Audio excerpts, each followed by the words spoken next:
Hello, I'm Ronnie Eldridge. Welcome to Eldridge and Company. I hope you've seen New York's new newspaper called The City.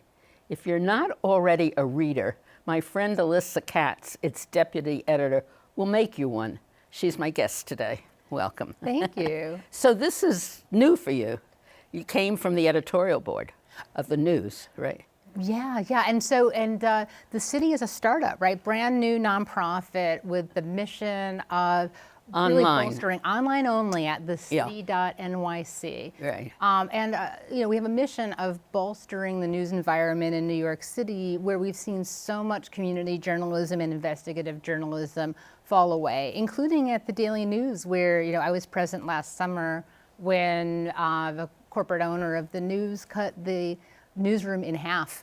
And it was a terrible day, tears in the newsroom and a lot of agony. It was really traumatic. And I think that the closing of DNA Info, which was a fantastic website that covered city neighborhoods, really kind of, I think, helped focus in awareness. And the New York Times, two pages or something if we're lucky, and they're usually long stories. That's right, although I think one of the interesting effects of the city's launch, we launched about a month and a half ago online, and is that I think other organizations are starting to respond. And so in fact, a memo went out at the New York Times Metro desk the other day from the editors saying, well, we are expanding our investigative team at the Metro desk. And they didn't mention the city, but I think we got the impression certainly that our presence had something to do with it. Who started it? How did somebody get the idea that we need more neighborhood news? Okay, well, I can't claim to have the full authoritative origin story, but what I do know is that Julie Sandorf of the Revson Foundation, who's just really a very energetic and committed philanthropist in New York City, who's also done a lot for the media environment in New York City, really, I think, helped bring together a number of players who were very concerned about the problem of kind of the collapse, really, of a local news ecosystem, or at least the threats to it. And some other players in that circle were Richard Ravitch, who has been a longtime player in civic life in New York, trying to strengthen institutions and keep government and the civic sector healthy. And then at some point, Craig Newmark came in, who isn't native to New York, but now has a home here. And he is the... And it's a heavy investor in the CUNY. That's right. The CUNY School of Journalism is renamed the Craig Newmark School of Journalism.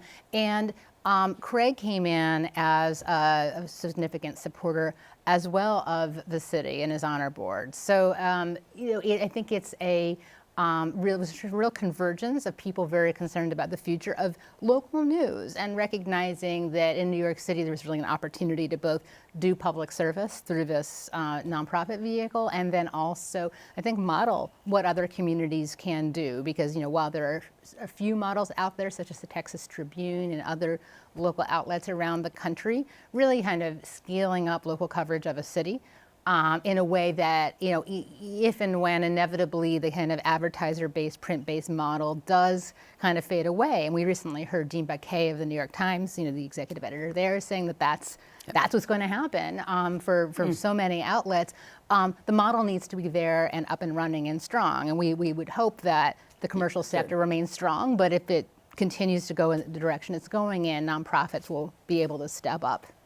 And subscribers. We'd like to get subscribers. Yes, right? We have a membership program, which is right now you go on the site, you read our stories, there's a donate button, and you can make a monthly recurring donation, a one-time donation. We haven't started down the road of pledge drives yet, NPR style, but it's the same basic model, right? A membership-supported organization. When you think about the importance of it, because look at local elections, so few people really vote. And so we have candidates getting elected to city council, which I think most people have no understanding at all what it's supposed to do, on 5,000 votes. So this is what brings people in, I think, to their neighborhoods and makes them more active as citizens, don't you think? I absolutely do think that, and I think that's part of kind of the repair work that so badly needs to happen in the local civic ecosystem, of which information is a part. And of course, we're not the only players in this kind of resurgence of, I think, kind of grassroots energy, and some of it is coming kind of from the political left. You see it in the Alexandria Ocasio-Cortez victory in Queens. You now see it now in the race for district attorney, where Tiffany Caban is running a progressive race for district attorney on some of the same grassroots energy and progressive ideals that animated AOC, and AOC has endorsed her. So you have a lot of, and there's so many other examples. I think the campaigns for Democratic control of a state Senate in Brooklyn that we saw last year. Right. So you have people really engaged, not just on the left, but also, for example, you have Black Lives Matter, really engaged, really influential in the Close Rikers movement. Right. And then another example, I think, women. And women, yes, and there's Me Too, and I think the empowerment there that people are feeling. And then also you have, I think it's interesting where you see energy coming up in things like the cyclists in the city who are really, think that Vision Zero isn't really working, and that the mayor isn't paying enough attention to their concerns. And I find it, I've thought about this lately, about sort of who's most energized civically right now, and it's really people who feel threats to their own lives. Right. Oh, and actually like a life or death threat. And, it's the cyclists who are worried they're going to get killed on the street. It's Black men and Latino men who are worried that the police are going to kill them or could, cause them harm. This is the kind of animating force behind the kind of new civic movements. And I think that, the repair of the kind of the news infrastructure, the ability to just let people know what's going on in government in the era of Trump, when people realize that the political system is really so fragmented. And this you can really make a contribution to. Well, you can make a contribution to, and I think people are recognizing that politics really does begin at the grassroots, and without real grassroots, and without an understanding of what is happening around you in your own community, that really it all kind of falls apart. Tell me how it's organized. Yeah, so we have staff of, I think it's about 22 people right now. Most of the staff is editorial, right? We have very, very lean overhead. We don't have an HR department. It's wonderful. Apps now kind of do a lot of the work for you. So we have a very energetic publisher out there who's worrying about the business and has a couple of people working for him. But for the most part, the staff is the newsroom, right? So it's 11 reporters, 5 of whom are covering the boroughs. 6 of whom are more senior reporters, 1 in Albany, 1 in City Hall, and then 4 others who are kind of more general assignment. Then we also have a data visualization team, a social media engagement editor, and that's the group, and the 3 editors, of which I am one. Yeah. Do you have any plans for stringers? For stringers, not really. I think this is an interesting thing about our model, as opposed to, let's say, Gothamist, which, by the way, Craig Newmark is also funding and is now part of WNYC. Go on. Oh, no, I simply was going to say that Gothamist and other sites do use freelancers. Our model is really staff-written, staff-edited, with a lot of kind of careful attention to kind of like, what is a story for the city? What kind of depth of investigation and sourcing and credibility do we bring to our stories? So that's the model we're working. So do you have a connection with Newmark School of Journalism?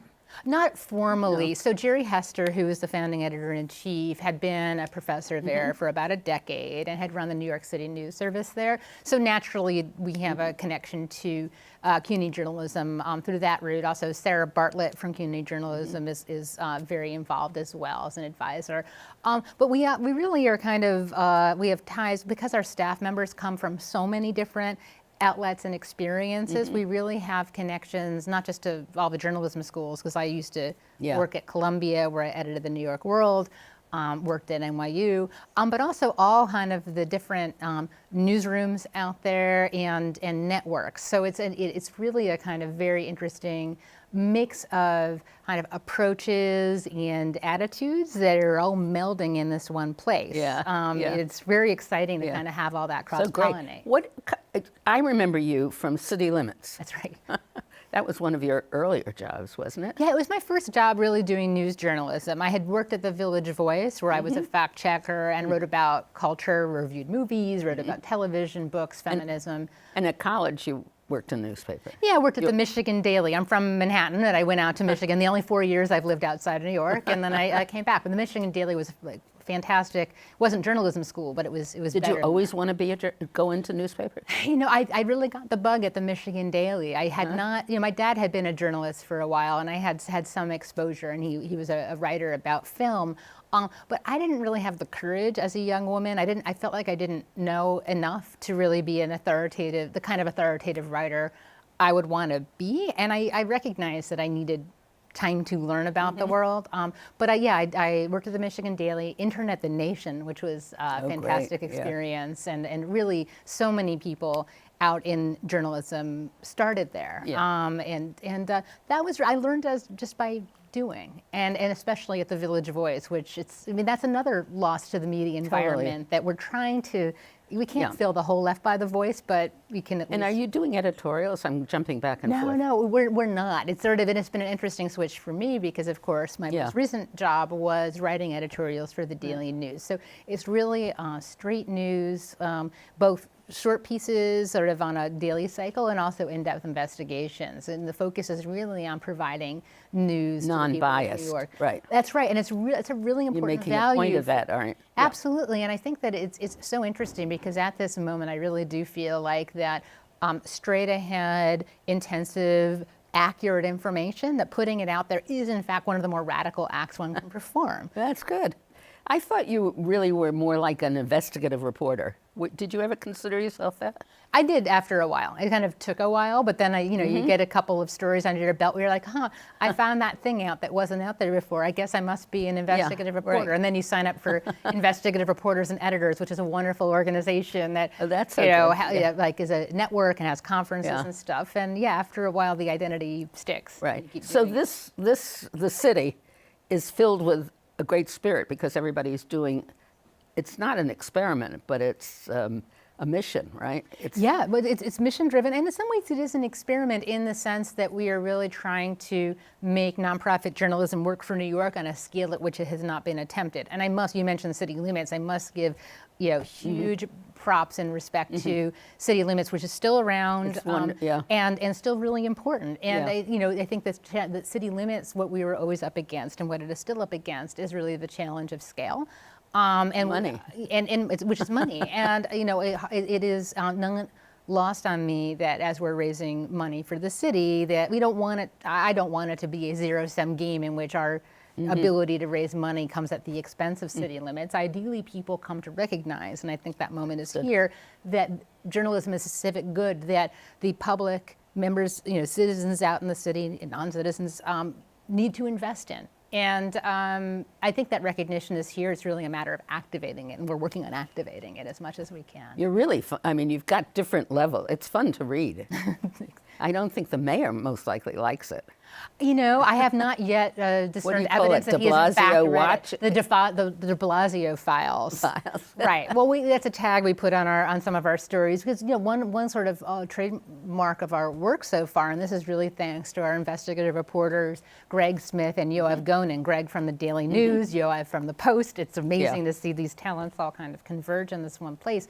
Have really dug up some pretty extraordinary evidence of conflicts of interest, that in Mayor de Blasio's fundraising, including, and we had a follow-up, we're recording this on May 29th, and we have follow-up today, where the Department of Investigation had put out a report, which was fascinating. I like that. Well, yes, right. So the Department of Investigation puts out a report, which is it hides, right? It doesn't. The report is secret, kind of concluding its investigation of de Blasio's fundraising, much of which was from donors who had some kind of business with the city. And they were looking at, did the mayor actually violate laws, but also did he violate the city's own ethics rules as set out by the Conflicts of Interest Board? And in fact, this report found that yes, he had violated the Conflicts of Interest Board rules by raising money from individuals with business pending before city agencies. And not just once, but multiple times. But when they put out this report, they had blacked out much of it. And Greg and Yoav, because they're really aggressive reporters, were able to figure out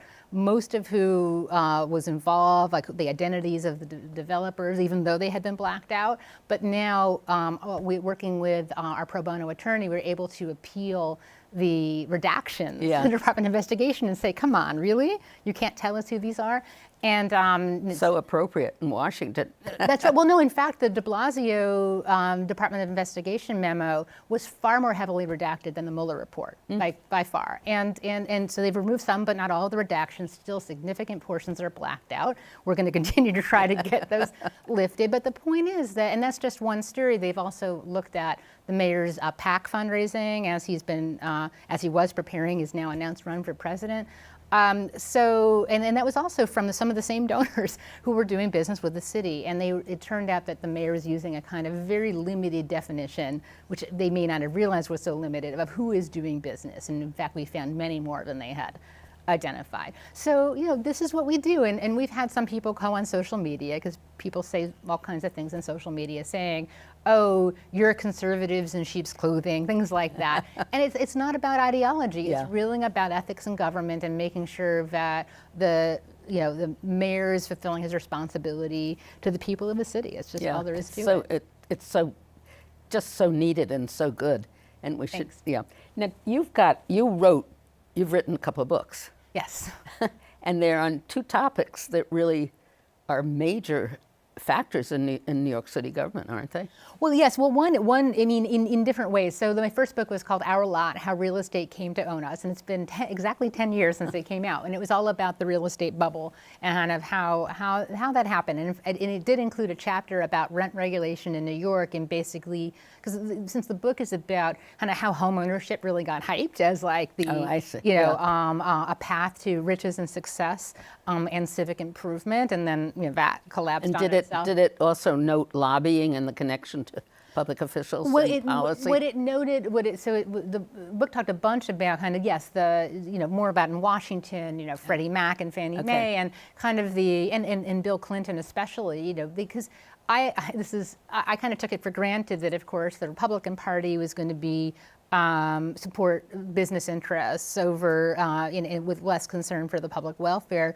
What I was surprised more to learn, and what was a more interesting story to me, was also that Bill Clinton was kind of the instigator both of a program to promote home ownership, but also the deregulation of the securities markets at the same time. So yes, there was lobbying going on, but you didn't need much lobbying because Clinton kind of saw this as a way to boost the economy, say he was doing things for African American communities, and really increasing home ownership. And of course, we know what happened with that kind of toxic combination. So, and of course, that was felt very powerfully in New York City neighborhoods, especially in Southeast Queens, neighborhoods like Canarsie and Brooklyn, with huge foreclosure rates. So I still draw on that knowledge all the time in covering the city, because just, the issues are still with us. Dodd-Frank did some to kind of, the reforms in Washington to kind of limit some of the worst abuses, but the general problem of kind of a focus on home ownership to the exclusion of other forms of residency, I think we're still suffering from it. And I should just note one thing also is that as I said, I had a chapter in there about tenants in New York City and the sort of the process of rent deregulation that took place in 1997 and all the ways that the Governor Pataki and the legislature then made renting more intolerable for New York tenants. Of course, what we're seeing now is kind of a pending reversal of all of that, which is kind of a very exciting development. Which you have to trace back to the local elections and the control of the Senate. Absolutely. In Albany, which you have to trace back to really, inviting people to contribute and work in their communities. Well, that's right. No, I think it was because of Trump ultimately that you saw people waking up and recognizing, well, holy crap, what is happening in our political system? I should get involved. And I think that energy leading to the Democratic takeover of the state Senate absolutely is why we're seeing this reversal now. The other book was about the Chamber of Commerce. Yeah.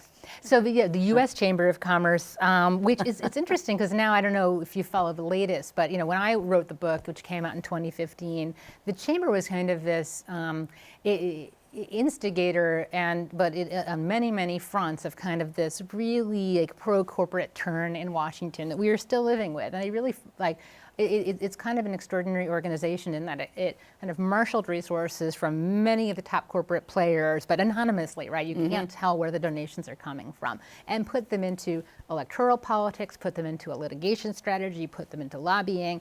And it was really about how this one organization kind of orchestrated in a way, or at least was an umbrella for a kind of coordinated effort to gain a pro-corporate majority in Washington, in the courts ultimately because of that. Deregulation. And deregulation at the agencies. A lot of, and actually that's a big part of it is sort of the administrative work, which is incredibly technical and boring to normal people, but like really important. So I wrote about that. Now, of course, times have changed tremendously with Trump, which is to say that, you know, some of the most prized agenda issues for the chamber, for instance, expanding immigration because they want a cheaper workforce, or lowering tariffs because they don't want taxes on their products, and are doing a lot of business in China, you know, for manufacturing. Now suddenly they can't, you know, get the time of day from the president. You have a Congress that's kind of falling into line or can't get anything done in any case. And so it's sort of this bizarre, you know, turn that the chambers had to take, such that it's now actually begun to back Democratic candidates who they can at least count on to be more pro-business in their mind. And they're even doing things like starting websites that small businesses can use, and advertising in the New York City subways. I see ads now for the chamber. They're like rebranded themselves from being kind of this. You know, like as I call it, my book was called The Influence Machine. In New York, does the partnership represent anything similar? It depends on where you fall on the political spectrum. I think the Partnership for New York City is the local Chamber of Commerce. I actually don't know. I should know whether it's in fact a former chamber affiliate of the U.S. Chamber. I don't think it is. I don't think either. But it's, you know, the Chamber has played an interesting role, especially under Kathy Wild, who is its longtime CEO, who is, you know, I think has long played a role. You know, she came out of community development, out of the world that City Limits covered, working in southern Brooklyn.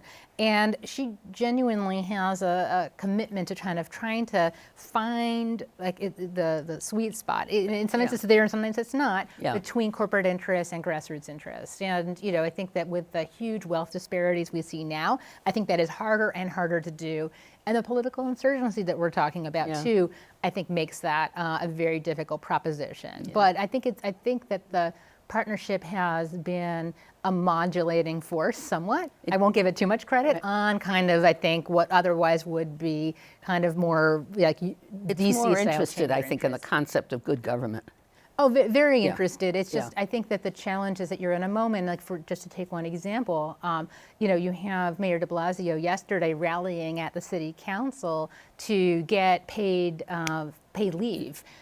Basically paid vacation for smaller employers, since most, you know, big employers already give it, but having any employer with 5 or more individuals. And this is like, this is probably going to happen given the mayor's support and the council's support. And the chamber is saying, you know, the Partnership for New York City is saying, well, wait a minute, this could really be a threat to the economic stability for well, right. People care about business owners. People care. They look around, they see empty storefronts. They see this bookstore closing, or this restaurant closing, and these are for those businesses very real issues, and they don't really have a voice other than these business organizations in city government. Yeah, that's another fault that you always have, is there no long-term strategy to put all the problems and see how they all interact. Well, no, I mean, politics like business. I mean, at least it's not a quarterly return kind of focus like you have with corporations, but it is the one-term and two-term focus. And I do think that this is really the impact of term limits, you know, is that you have so many, I mean, it's so acute in the city council where you have members all looking for that win. And the win is what counts. Even in the future. Right, and something might not happen while they're still in office, but if it does, they're not thinking about, is this sustainable long term? Is this in the long term best interest of the community? And this isn't to sort of suggest any kind of ill intent on the part of the members. It's just that the incentives are set up so that it's for short term thinking. It's short term, so it's short term. You're right. It's achievement. They want something in their tenure. That's right, and I think that you really see a strong version of this with Mayor de Blasio now, because you know and this has really been true from the beginning, whether or not he had a presidential campaign on his mind. But you have so many announcements of we're going to do this, we're going to do that, and on some, like, full credit there, he reaches those goals, programs are effective. But for every example of that, there's going to be double, I would say. I don't want to give an exact ratio where there's the press release and then there's the reality. And you know, you could see that with whether it's the Thrive NYC mental health program, but I think an example that the city, that TheCity.nyc, my website that I help edit, that we just had a story on this week was about how the mayor in 2014 said, okay, we're going to make the special ed appeals process, getting help to get special ed services for your kid, we'll make it faster. You'll get an answer in 15 days. It's going to be great. Well, what happened? The number of applications for help and a number of appeals for help grew so tremendously thanks to this offer that the bureaucracy was just overwhelmed and couldn't deal. And the waiting list. And so now the waits are even longer, which, A+ for good intentions, but if you are, as a politician, are saying we're going to do this and then the resources or the management or whatever is missing in the implementation aren't there, you're going to have problems. And it's very hard to follow up to say whether this is working or not. Well, right, but that's exactly what the city. That's what the city is here to do, and really hold them to account. And I think one of the most frustrating but understandable parts of what we do is constantly having to do battle with elected officials to say, no, we did do all this, we did this. And it's like, okay. Wait. It's a good point to leave because we want to tell our viewers to please look at the city and I would say become a sponsor or contributor to make it live. Thanks. But how could you not take all this energy that Alyssa shows us and not think you're not going to get wonderful news? We'll multiply that by the 22 staff members we have. I'm just one of them, but thank you. Okay, thank you very much.